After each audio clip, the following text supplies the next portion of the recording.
Dialogando con el padre Raúl Sánchez, vamos a observar la irracionalidad de pensamiento de los hermanos separados, de la gran mayoría de los hermanos separados, en cuanto a la exposición de su doctrina, de sus enseñanzas que le transmiten a sus adeptos, a sus seguidores.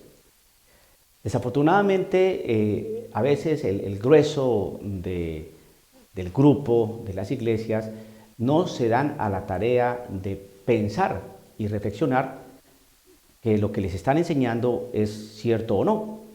Simplemente se dejan llevar por las enseñanzas de su pastor, de su líder, y no profundizan o investigan si lo que su líder o su pastor les está diciendo, si es verdad, si es mentira, si es parcial, si en realidad es totalmente falso. Bueno, aquí va una de esas perlas maravillosas que tienen los hermanos separados para engañar a sus adeptos. Por ejemplo, esta. Todas las iglesias protestantes, al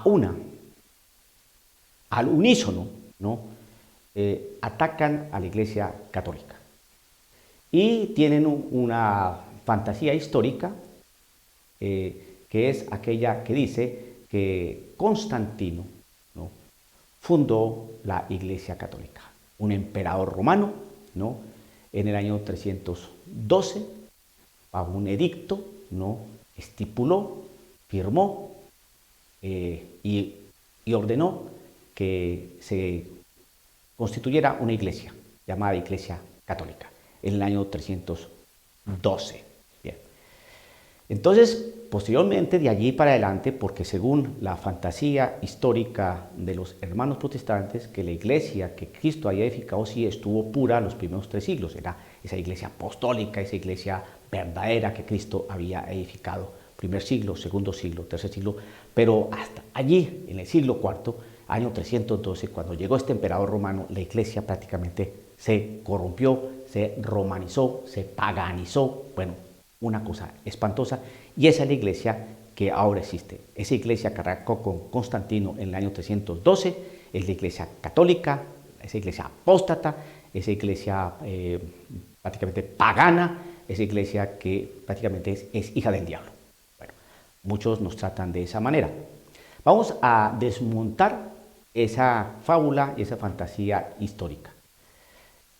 Si la Iglesia Católica la fundó este emperador romano Constantino en el año 312, hágame el favor y nos explican los hermanos separados por qué aceptan la Biblia, que la Iglesia organizó, compiló, estructuró, definió qué libros eran inspirados, cuáles libros no, cuando se recogieron todas las cartas de Pablo que están ya en diferentes lugares.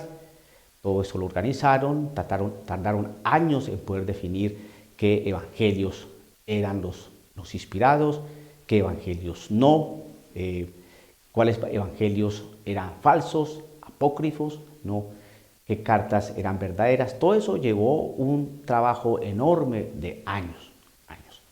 Tanto así que hasta el año 382, ¿no?, fue cuando se definió en el Concilio de Roma, ¿no?, el año 382, en el Concilio de Roma, bajo el pontificado de Dámaso, ¿no?, fue cuando se definió y se dijo, esto es palabra de Dios. Tenemos la Biblia, palabra de Dios. Pues esa palabra de Dios, ese Nuevo Testamento que organizó la iglesia, ¿no?, que constituyó, conformó la iglesia, que escribió la iglesia ese Nuevo Testamento, entonces es la Biblia que tienen todos los hermanos separados. Se pregunta, si la iglesia apostató, es una iglesia corrupta y pagana que inició en el año 312, ¿cómo es que los protestantes aceptan la Biblia que fue promulgada y definida en el año 382, bastantes años después? Una iglesia corrupta, ¿cómo puede producir algo santo? La palabra de Dios.